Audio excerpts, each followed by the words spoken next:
สบายดีพี่น้องสบายดีย่ำเช้าๆพี่น้อง เจ็บคอพี่น้องเลยอากาศมันเปลี่ยนแปลงหมดทั้งลมทั้งเป็นยังแน่เจ็บคอเนี่ยพี่น้องเช้านี้ก็สีมาเลาะตลาดที่ว่าเช้าอ่อนน้อยเพิ่นสิขึ้นเฮือนเนาะเขาก็สิมาซื้อผ้าห่มซื้อเอาผ้าห่มพี่น้องไปขึ้นเฮือนใหม่มื้ออื่นว่ามันมีเวียกมียังร้ายแล้วก็ยันมันยากพี่น้องก็เลยไปมาแต่ส่งลูกโยงเฮียนแล้วก็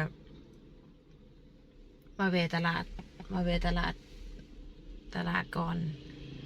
ว่ามื้อนี้สิห่อข้าวต้มแม่ยังแน่ได้พี่น้องกาเกียมเครื่องของที่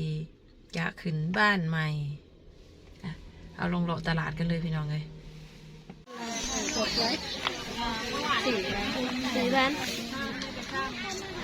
เราก็นะจะดีโล10,000เลือกรถหาน้อย ขายเป็นโลพอแม่ขายเป็นโลซื้อ300,000ปลายหรือเปล่านะขายเป็นโลเลือกโลทำน้ำเผ็ด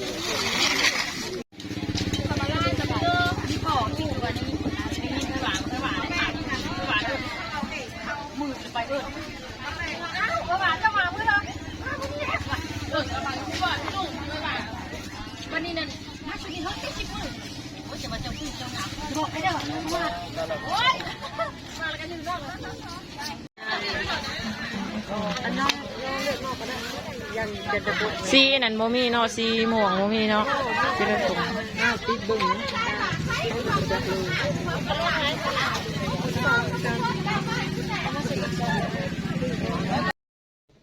ขึ้นฮอด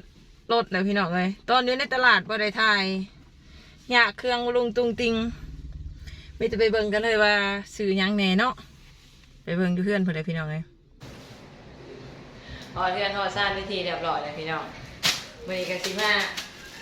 บ่ได้ยังแน่เนาะไปตลาดมื้อนี้ฮะเอาตัวอาหารนี่ก่อนนี่มักไม้นี่สิไปซื้อไป2แบบมังก่อนนี่เป็นของเอิญละน้อยหมกม่วงนี่เป็นของตะคิมแต่ว่าเวลาเขาจะกินเขาจะกะสิกินน้ำกันอยู่แต่ว่าส่วนหมักเนาะส่วนหมักของลูกๆแต่ละคนมันบ่คือกันหมกม่วงนี่หมกม่วงกับหมังมังกรผู้ที่2 โลหนึ่ง15,000ก็30,000ก็ถ้าลายเป็นเงินบาทแม่ไงกูจะไล่เลยพี่น้องเด้อ30,000 กีบตัวนี้ของน้องมุกสาลีงามลองปอกเบิ่งจะน้อยจังสิตรงป้าไว้พวกเพิ่นมาต้องเรียนน่ะพอได้กินซื้อนี่ก็2 โลอีกพี่น้อง2 โล20,000นี่โลนึง10,000 กีบตัวนี้ของแม่ตอนเที่ยงนี่สิตำกินพี่น้องตำกินกับซอสแกะพากันจมอยากคิดแต่ว่านี่แต่ว่าโบเลยพากันสื่อเพราะว่าเนี่ยมังหงหน่วย1 5,000 กีบ5,000 กีบจะสิประมาณจะเลย5 บาท10 บาท5 บาทเนี่ยนี่แหละนี่ซีนแห้งพี่น้อง8 มัด50,000สิเป็นเท่าไร50,000ก็25 บาทก็หรือ50 บาทเท่านี้นะ50 บาทนี่ตัวนี้ของขึ้นเงินใหม่พี่น้องมีหมอนแต่ว่าเอาคนละสีขึ้นบ้านใหม่มีหมอน2 หน่วยกาเกียมไว้แล้วก็นี่ผ่าบอกพี่น้องผ่าผู้ที่ผมเป็นคืนให้เบิ่งก่อนน้ำใจเล็กๆน้อยๆจากครอบครัวสาวผู้ไทยนุ่มพี่น้องเลย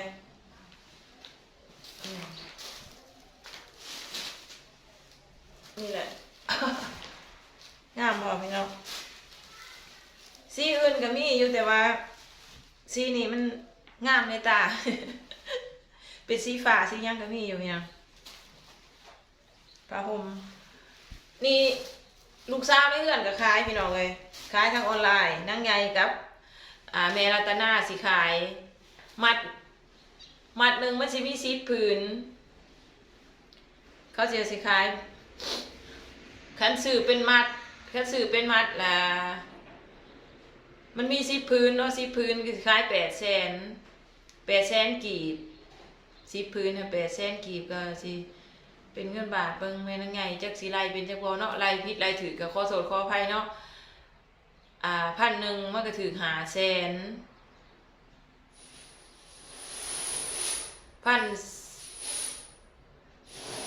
วันนี้เป็น800,000ได้ยังอีก300,000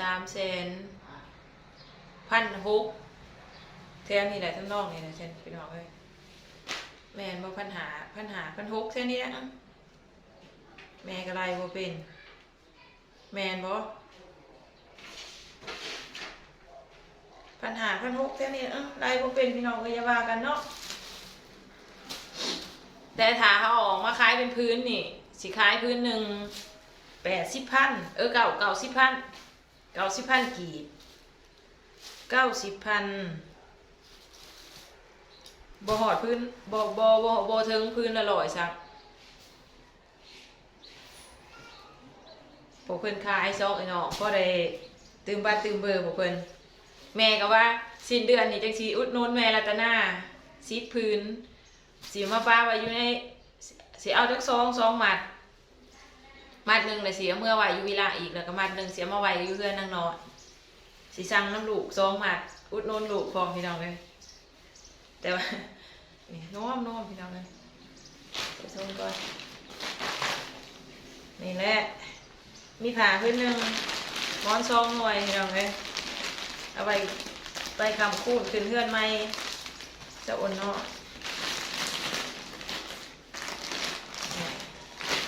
พอดีตอนหักปีใหม่เลยเนาะกะสิฮอดปีใหม่แหละน้องพี่น้องเนาะ2023แล้วก็ขอให้ FC ครอบครัวสาวผู้ไทยจงมีสุขภาพร่างกายแข็งแรงเนาะปรารถนาสิ่งใดก็ขอให้ได้สิ่งนั้นเนาะพี่น้องเนาะไว้ดีคือว่าวันเวลานี่ผ่านไปไวดีพี่น้องแป๊บเดียวถึงปีอีกแล้วเนาะ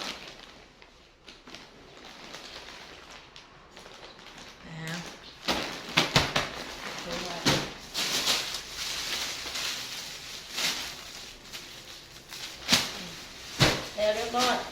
มินสิไปข้างมาซารี่นี่แหละไว้ให้ลูกๆเพิ่นมาต้องเรียนก็พอได้กินกันสิข้างหม้อนี่ต้ม20,000 กีบได้5 หมากพี่น้องเอ้ย